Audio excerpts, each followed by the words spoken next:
वहिनींची अध्यक्षपदाची निवड करण्यासाठी राष्ट्रीय कार्यकारिणीची जी बैठक लावली ती नियमानुसारच होती।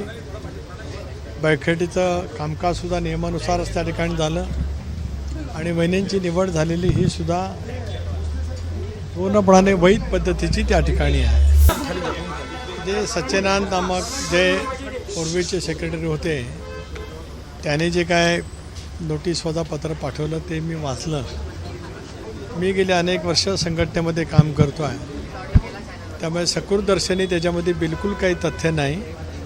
आम्ही जी त्यावेळेला वहिनींची अध्यक्षपदाची निवड करण्यासाठी राष्ट्रीय कार्यकारिणीची जी बैठक लावली ती नियमानुसारच होती। बैठकीचं कामकाजसुद्धा नियमानुसारच त्या ठिकाणी झालं आणि वहिनींची निवड झालेली ही सुद्धा पूर्णपणे वैध पद्धतीची त्या ठिकाणी आहे। तथापि त्यांनी दिलेलं जे काही आज नोटीस आहे, आमची कोरची बैठक लवकरच होईल।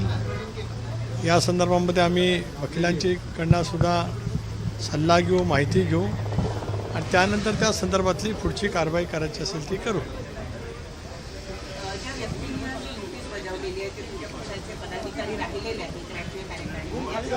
त्याच्याबरोबर काही संवाद झालाय का कालपासून किंवा त्यांच्यावर काही कारवाई करण्यात येणार आहे का की त्यांनी पक्षाच्या प्रमुखांनाच अशा पद्धतीची नोटीस बजावली? नाही, माझा तर त्यांच्याशी काही संवाद नाही।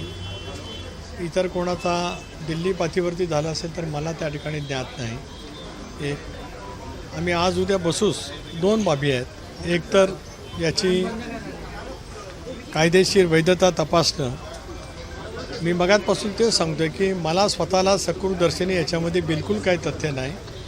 आम्ही केलेली प्रक्रिया ही अत्यंत घटनेनुसार आणि कायद्यानुसारच पक्षाच्या आहे, पक्षाने केलेल्या नियमानुसारच आहे असं माझं ठामपणाचं मत आहे। त्यानंतर आम्ही एकत्रितपणाने बसून त्यांनी राष्ट्रीय अध्यक्षांच्या निवडीच्याबद्दल जे काय पत्र दिलेलं आहे त्या संदर्भामध्ये नेमकं शिस्तभंग किंवा काय हा सुद्धा निर्णय पक्षाच्या कोर ग्रुपमध्ये बसून आम्ही त्या संदर्भातला नक्कीच त्या ठिकाणी करू। सर, त्यांचं असं म्हणणं आहे की यामागे कोणतं राजकारण नाही आहे, यामागे कोणतं राजकारण नाही आहे, मात्र ज्या प्रकारे नोटीस बजावली आहे ती योग्य आहे। त्यामुळे ती जी निवड झाली आहे ती अजित पवार ज्या प्रकारे करायची त्या प्रकारे झाली नाही असं नाही, त्यांचं म्हणणं का मी ते सांगितलं ना, मी वाचलेलं आहे। सकृतदर्शनी मला स्वतःला असं वाटतं की ते तथ्यहीन आहे आणि त्याच्यामुळेच त्या संदर्भामध्ये काय पुढे उत्तर द्यावं लागेल असं मला स्वतःला काय वाटत नाही। पण आम्ही सगळेजण करून बसू आणि मग आवश्यकता वाटली तर त्या संदर्भातला कायदेशीर सल्ला घेऊ। बाबतीमध्ये आतापर्यंत कागदोपत्री दिलेले कागदपत्र आणि याच्यामध्ये आतापर्यंत 3 ते 4 वेळा अशा पद्धतीचे प्रकार दिसून येत आहेत। त्यामुळे एक संशय असा बळावतो आहे की पक्षांतर्गतच पुढे काही लोक घोड्या करतायत किंवा अध्यक्षांवर प्रश्नचिन्ह उपस्थित करतात। आज पक्ष एकसंघपणाने वहिनींच्या नेतृत्वाखाली देशभरामध्ये आणि राज्यभरामध्ये त्या ठिकाणी काम करतो आहे। निर्विवादपणाने काम करत असतानाच पक्षाचं जे काय काम, विशेष करून संघटनेचं काम, SRच्या बाबतीमध्ये जे पूर्णपणाने नेटवर्क आम्हाला राज्यभरामध्ये उभं करायचं होतं BLAचं, ते करण्यामध्ये पक्षाच्या वेळोवेळी बैठका त्या ठिकाणी झालेल्या आहेत। विधिमंडळ सदस्य, विधानसभा, विधान परिषद यांच्यासुद्धा नियमित बैठका आम्ही त्या ठिकाणी घेत असतो। आमच्या सर्वांचे नेते, आधारस्तंभ स्वर्गीय अजितदादा, 22 जुलैला त्यांचा जन्मदिवस, दुर्दैवाने त्यांची जयंती साजरी करण्याची वेळ नियतीने आमच्यावरती आणली। त्या दृष्टिकोनातून सुद्धा राज्यभर कार्यक्रम, संबंध राज्यभरामध्ये, देशभरामध्ये दादांनी त्यांच्या कर्तृत्वातून, मेहनतीतून, जी काय प्रचंड क्षमतेतून प्रतिमा तयार केलेली होती, आज दादा आमच्यामध्ये नाहीत हे आम्हाला सहनीय होत त्या ठिकाणी नाही। पण तरीसुद्धा 22 जुलैला तो संबंध सप्ताह आम्ही वेगवेगळ्या उपक्रमाच्या मार्फत ज्या बाबीमध्ये दादांनी अधिक लक्ष घालत महाराष्ट्राला आणि देशाला पुढे नेण्याचा प्रयत्न केला, असे वेगवेगळे उपक्रम पर्यावरणासहित, क्रीडा क्षेत्रासहित, आरोग्य असेल, प्रशासकीय बाबीतला असेल, असे वेगवेगळे उपक्रम आम्ही त्या सप्ताहामध्ये त्या ठिकाणी साजरे करतो आहोत। पक्ष एकसंघपणाने वाटचाल करतो आहे।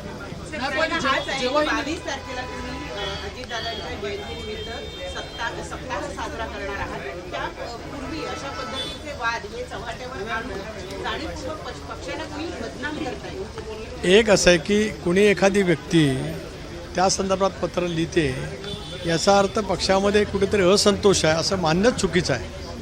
कोणा एका व्यक्तीचं मत म्हणजे पक्ष नाही.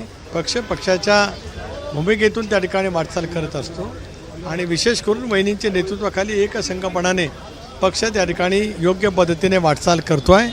उद्याच्या भवितव्याच्या कालावधीमध्ये सुद्धा ज्या वेळेला आम्ही काम करत असतो त्यावेळेला जिल्हा स्तरावरती राज्य पातळीवरती वेगवेगळ्या सूचना येत असतात. त्या सूचना आहेत याचा अर्थ काहीतरी वेगळं असं मानण्याचं काही कारण नाही. एखादा उपक्रम साजरा करताना एखादा कार्यक्रम करत असताना काही वेगवेगळ्या पैकी मतं त्या ठिकाणी मांडली जात असतात. पक्ष आमचा हा लोकशाही माध्यमातून त्या ठिकाणी चालत असतो. त्या पद्धतीनेच पुढच्या कालावधीमध्ये आम्ही काम करत राहू. जेव्हा सुनेत्रांची निवड करण्यात आली तेव्हा तुमची आणि प्रफुल्ल पटेल यांचीही निवड करण्यात आली. मात्र प्रश्नचिन्ह हा फक्त सुनेत्रांच्या पदावरती काय येतो हा देखील प्रश्न उपस्थित होतो. एक असं आहे की मी जी नोटीस वाचली त्याच्यामध्ये वहिनींनाही नोटीस आहे आणि कार्याध्यक्ष म्हणून प्रफुल्लभाईंनासुद्धा आहे. आता कोणी कोणाच्याबद्दल का प्रश्नचिन्ह निर्माण करावं त्याचं उत्तर मला देण्याचं काही कारण नाही आणि आपण मला विचारू नये असं माझी आपल्याला विनंती आहे.